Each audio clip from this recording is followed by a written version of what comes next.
trusted news source. ABC6 News at 6. Tonight on ABC6 News at 6, the former Rhode Islander accused of faking his own death and fleeing to Scotland, begging authorities to grant him bail as his extradition case plays out in court. Plus, advocates for the homeless outraged over an encampment in Woonsocket being torn down. The response tonight from city officials. And tens of thousands gathering in Rome for the funeral of Pope Benedict XVI, how he's being honored here in southern New England. We'll get to those stories shortly, but first tonight at 6, a historic moment today in the Bay State as Maura Healey becomes the first woman and member of the LGBTQ plus community to be officially sworn in as governor of Massachusetts. Good evening, and thank you for joining us tonight. I'm John DeLuca. And I'm Tiffany Murphy. Healey wasting no time outlining her plans for the Commonwealth. Here's ABC6 reporter Hector Molina. Maura rewrote the record books in Massachusetts politics once again Thursday afternoon. After becoming the first openly gay person to be elected as a state attorney general in the United States, history strikes again as she becomes the first woman and LGBTQ governor in Massachusetts. The port of New Bedford, the sparkling waters of the Quabbin. In Massachusetts, you are welcomed, you're included, you're protected, and you will be better for being here. During the address, Healey says she's ready to face the challenges that lay ahead to make life better in the Bay State. Obstacles she plans to overcome in her first year. Two of the top orders of business include transportation and housing. The Commonwealth continues to face rental rate hikes and lack of affordable inventory, an issue Healey says she'll address immediately. I've already directed my Secretary of Administration and Finance to identify unused state-owned land that can be turned into rental housing or homes within 1 year. Healey will also need to fill several high-profile roles that are being vacated as Baker leaves office, including the general manager of the MBTA, an announcement she plans to make in a matter of weeks, along with making a significant amount of hires to improve the Commonwealth's railway.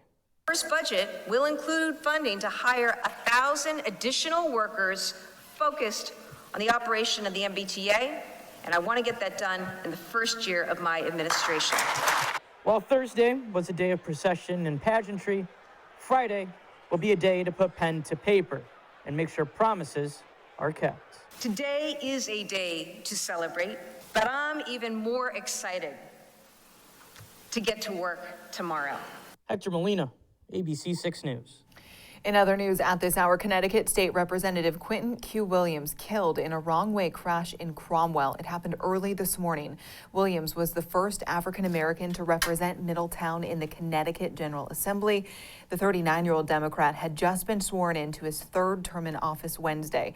Governor Ned Lamont directing state flags to be lowered to half-staff in honor of Williams. He is survived by his wife, Carissa. The funeral service for Pope Benedict XVI taking place this morning in Rome at St. Peter's Basilica. Hours later here in southern New England, worshipers continuing to pray for the former pontiff. ABC6 News reporter Dominique Turner has more on that story. Most Rhode Islanders couldn't be in Rome for the Pope's funeral services, but they found peace here, coming to the Diocese of Providence to celebrate Pope Benedict's legacy. Hundreds poured into the Cathedral of Saints Peter and Paul Thursday afternoon in honor of Pope Benedict XVI, who died on Saturday. Paul Laban, one of few Rhode Islanders who've met the former Pope while on a trip to Cuba. For, an altar boy, a kid who grew up in Woonsocket in a tenement and an altar boy, it's just an incredible life experience. After being asked to be the diocesan leader to the Cuban government, he developed a relationship with both Fidel and Raul Castro. Soon after, he had a private meeting with the Holy Father. And I literally just fell to my knees. My legs gave up. I was perfectly kneeling, and I started crying. The Pope then gave Laban the anointing of the sick as a result of a diagnosis he had previously received. He said, "Hold out your hands." So he gave the Holy Father a bottle of oil. So he made crosses on my hands, and then he made a cross on my forehead, and he put his hand on my shoulder. And he said, in his broken German accent, he said, "The peace of Christ be with you, my son." Laban sat in the pews during Thursday's Mass to pray for Pope Benedict.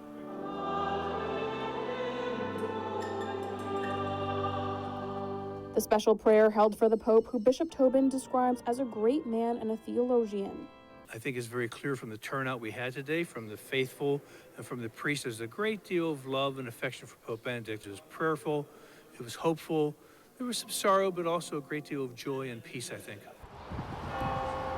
In Providence, Dominique Turner, ABC 6 News. New tonight at 6, a 27-year-old Dartmouth man will spend 3 to 5 years in state prison after being convicted of raping a woman after a New Year's Eve party 2 years ago.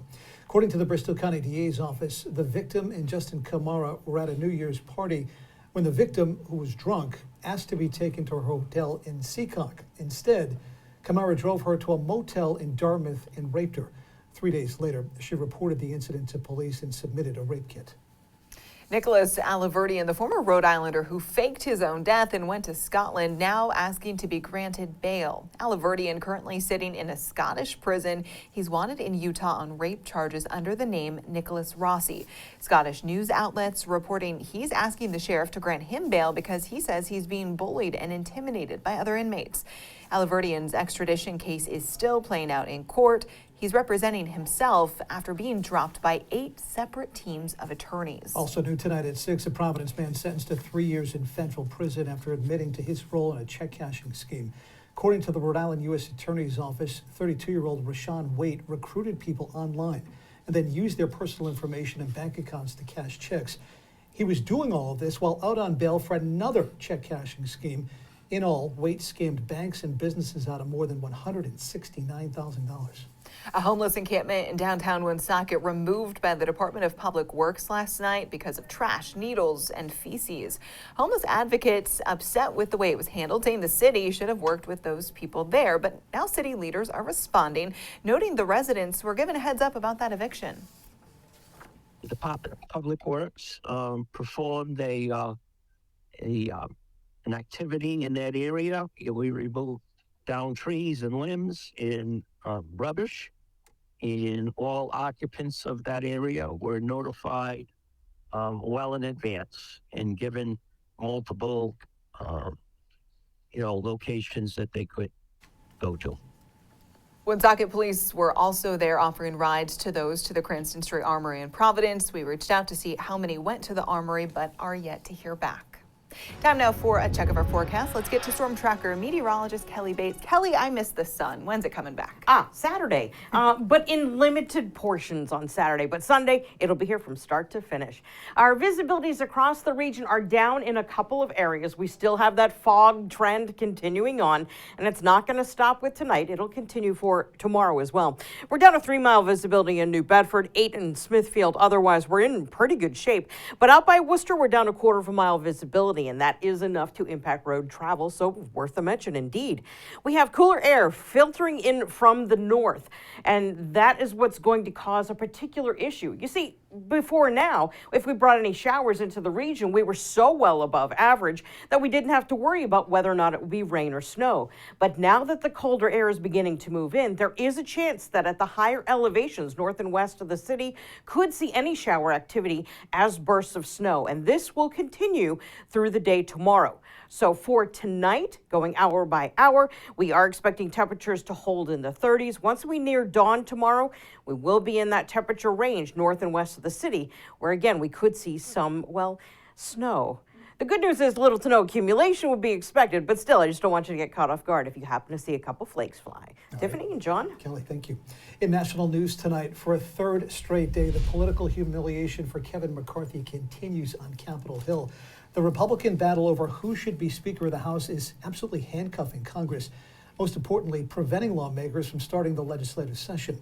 McCarthy is now up to 10 consecutive losses. A group of 20 ultra-conservative Republicans refuse to play ball and vote for him because they don't trust him, and those votes are keeping him from reaching the magic number of 218. I think the American people has seen a sharp contrast between the unity of House Democrats and the ever-deepening dysfunction and division of House Republicans, and it raises serious questions about the ability of House Republicans to govern. Now, the paralyzed House means members can't be sworn in and have limited power to help constituents. Even payroll for some congressional staff members is on hold. An update now on the 4 college students brutally murdered out in Idaho. The suspect in that case was in court today. Prosecutors revealing a timeline of those murders and how they say they were able to track down that murder suspect. Here's ABC's Rena Roy. As quadruple murder suspect Brian Kohberger faced an Idaho judge on first-degree murder charges, prosecutors revealing chilling new details in the gruesome case that's gripped the nation.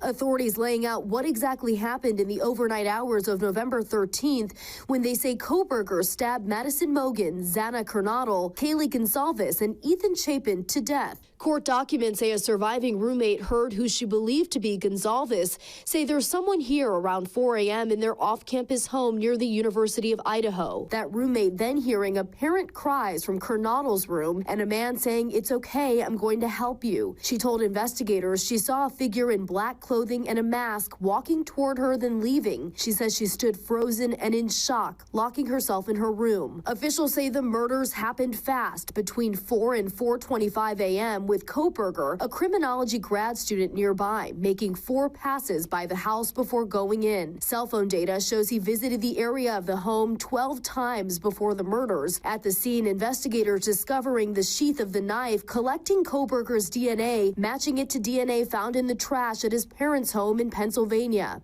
Detectives also tracking down Kohberger's white Hyundai Elantra, which was spotted near the scene. Last week, authorities zeroing in on Kohberger at that Pennsylvania home, arresting him, then extraditing him back to Idaho. Gonsalves' family attorney speaking out today after Kohberger's court appearance. And the family will be here for the long haul. And that's the statement for the media today.